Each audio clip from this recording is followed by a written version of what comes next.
All right, my friends, little interesting Crokinole story for you. When I was a kid, I had one of those inexpensive dual boards. It was Krokinole on one side and a game that they called Carom on the other.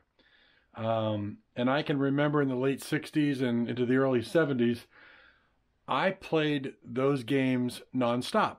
I mean, I loved it. I played against myself because with those games, you kind of can play against yourself.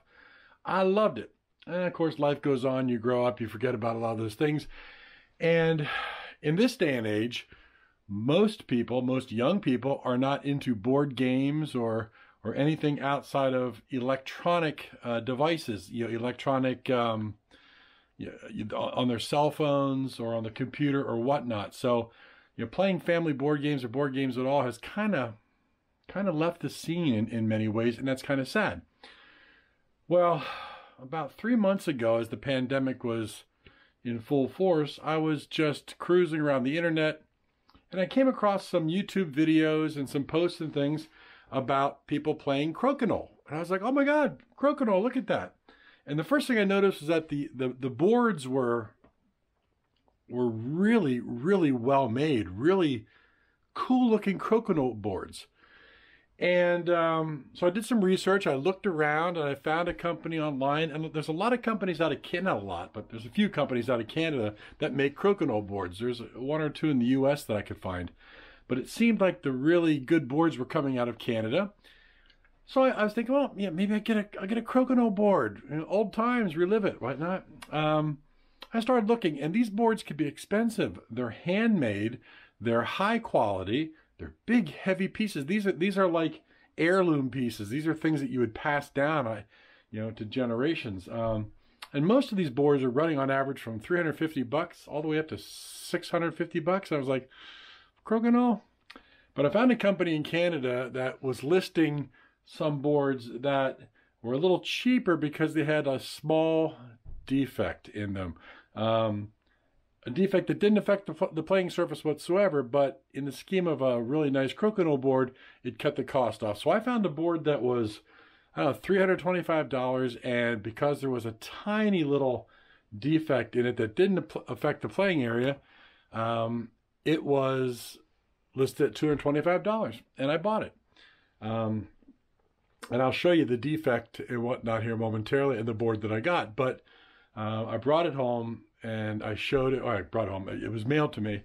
I showed it to my girls and they both were like, what is this? But now, as I am, they are both addicted to the game. They love it. My daughter at school in North Carolina can't wait to get home for Christmas break so she can play more Krokinole. But here's what the board looks like, and here's what the little defect looks like. Hold on.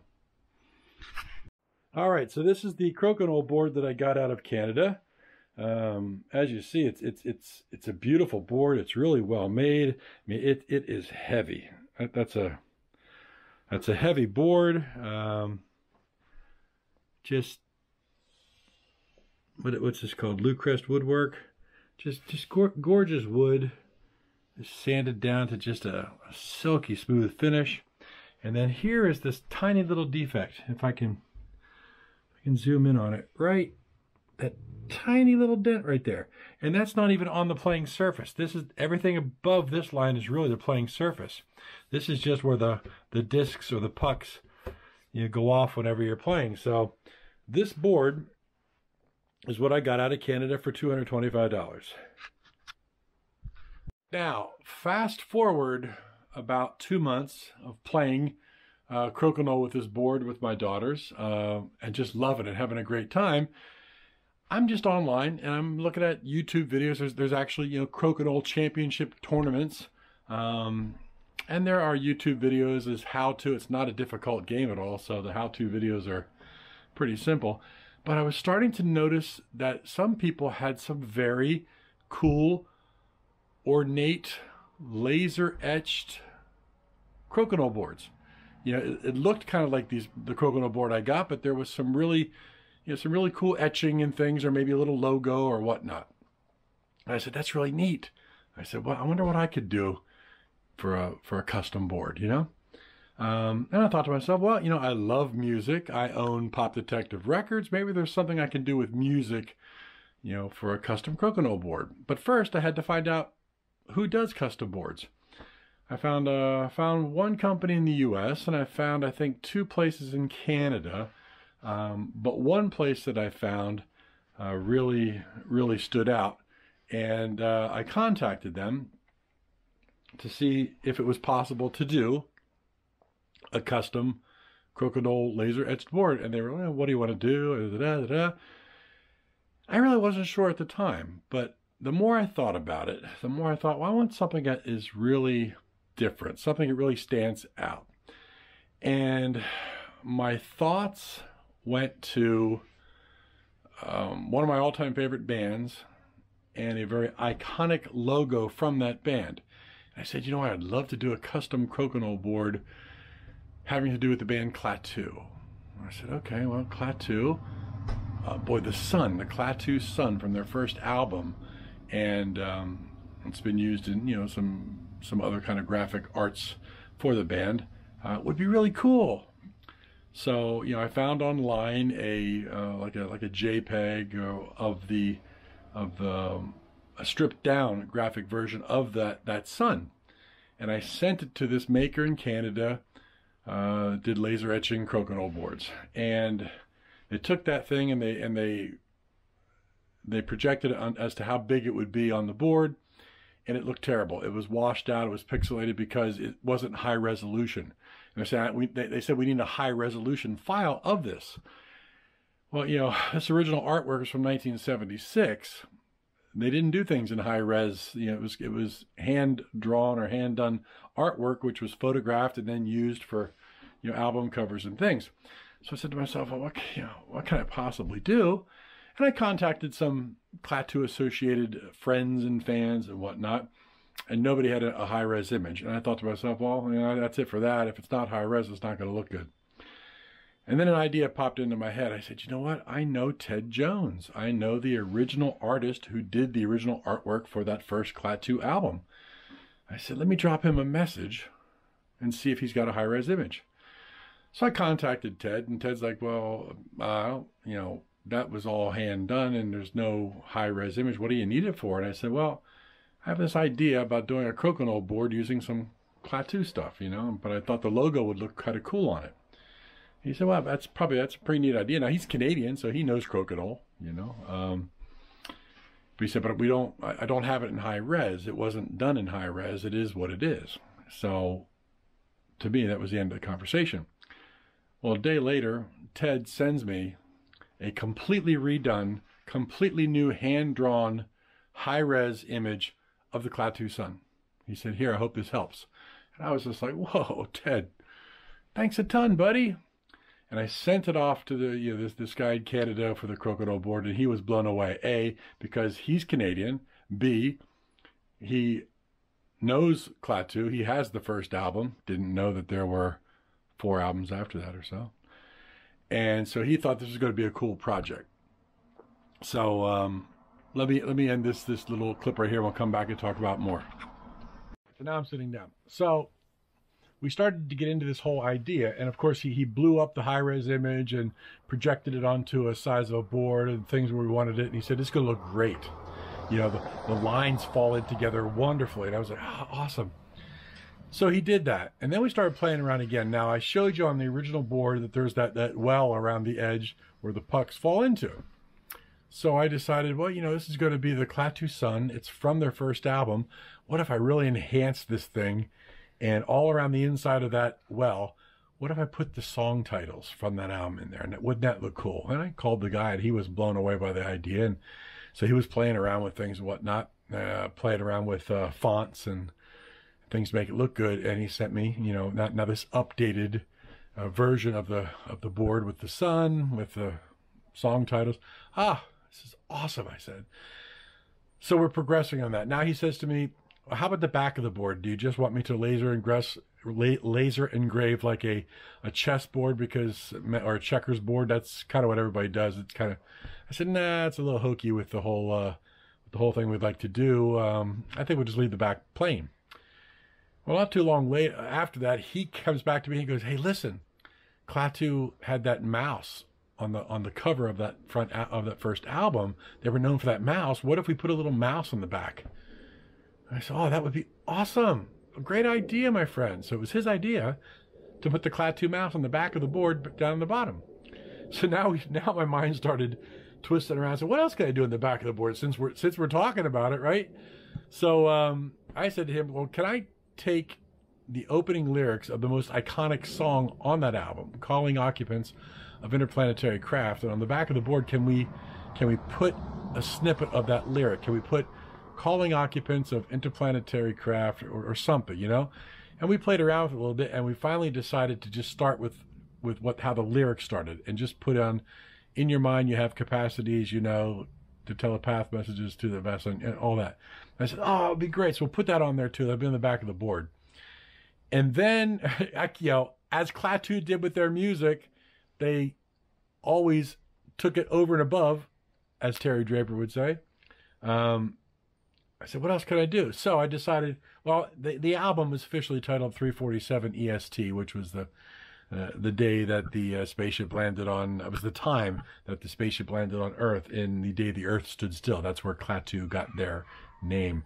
So I said, okay, right above the mouse, let's put 347 EST and then the mouse, and that'll finish the back of the board. And you know, the manufacturer was like, "Oh, this is great idea. This is awesome. This is gonna be the best thing ever." And I'm getting all excited. And so finally, the last thing I finally decided I wanted to add to it was, you know, with Klaatu, Klaatu, they did a lot of things with the play on the letter K, and anything word with K. So, you know, they had a best of album that they called Classic Klaatu. The classic was spelled with a K. We did a Klaatu convention a number of years ago, and it was convention spelled with a K. There was always the play with K. So I said, at the bottom, can we put a little thing that says Kustom Krokinole, and spell Kustom and Krokinole both with a K? And that was the final finishing touch. So that's how the whole board was going to be made. And as the process went along, and it took a little while, I was getting some updated videos of the actual laser etching of the board, and I was just like, oh, this is going to be hot. This is going to be great. And then I finally got some pictures, some final pictures of what the front and the back of the board looked like, and it was all finished. And he's going to mail it off. So he mailed it off, and it was supposed to be here last Monday. Today is the 19th of September. It was supposed to be here the 15th on Monday. It was delayed. Didn't get here Tuesday, Wednesday, Thursday, Friday. Now it's Saturday. It finally arrived. I have not opened the box yet, so it will be an official unboxing. And for the first time, we're going to see this unbelievable custom Crokinole board, all about Klaatu. So here we go with the unboxing.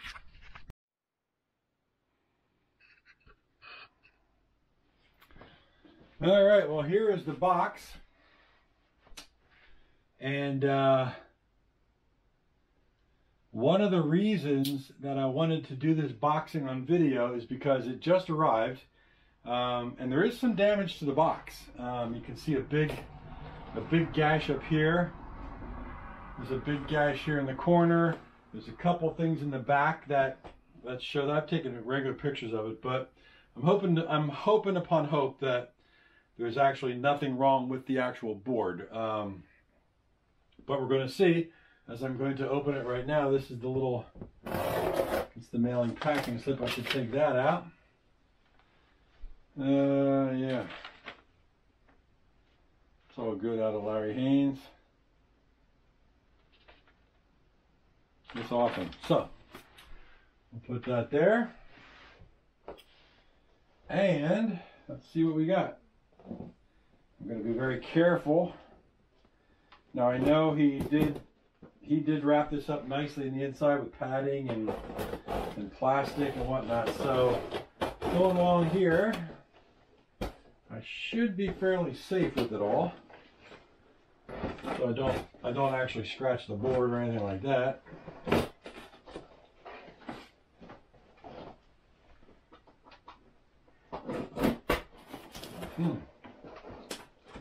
It is packaged very nicely,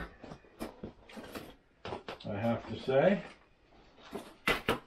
Larry knows what he's doing with the packaging. Let's put this here for right now. Oh.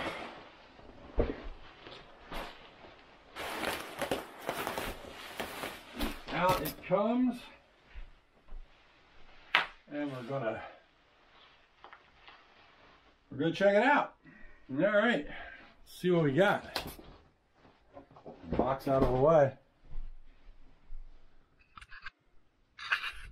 All right, everybody, the custom Crokinole board has been unpacked, and it's laying right there. It looks pretty awesome. So here it is, my custom Crokinole board. It's all about Klaatu, their first album, 347 EST. Let's take a look. And there it is. The custom Klaatu Crokinole board. Now what I haven't mentioned is that this was made by Larry Haines at Solocraft, Canada. That's his little logo marker in the inside. But check it out. That's the Klaatu Sun logo. It covers the entire Crokinole board. You have the inner circle right here, which is your 15 point, of course 20 points in the center, 15 points. You have your outer circle, which comes over here to the double lines, and it just fits in so well with the logo. Then you have the very outer, this is the middle circle. Then you have your very much outer circle over here, and it's just smooth as ice. It just looks fantastic. It's unbelievable. And then you've got the outside edge that carries the disc. But check it out. There's all the song titles. Goes all around the outside edge. What a great idea we had. And it just looks fantastic. Dr. Marvolo. And then, of course, Klaatu. All right, let's take a look at the back of this board. All right, in the back of the board. That's what the back of a Crokinole board looks like. But in this case, right up here, we've got the opening lyrics to the first track, the iconic track, Calling Occupants of Interplanetary Craft. In your mind, you have capacities you know to telepath messages through the vast unknown. And then down at the bottom, we have the Klaatu mouse with 347 EST and the words Custom Crokinole. That's the back of the Crokinole board. So, I don't know. I think it's pretty darn cool. So there you have it, my friends. That's my custom Klaatu Crokinole board. It's pretty darn awesome. But I wanted to share it with the Crokinole community and the Klaatu community. It's just going to be a neat heirloom piece. And I love it. Thanks, Larry Haines at Solocraft Canada. I believe it's solocraftcanada.com if anybody else is interested in some custom engraving Crokinole boards or just basically custom laser engraving. He does laser etching on wood. He does it all. So, you know, if you're looking for something fantastic, Larry Haines up at Solocraft Canada, he can do it for you. Thanks again, Larry. And there you have it, my custom Klaatu Crokinole board.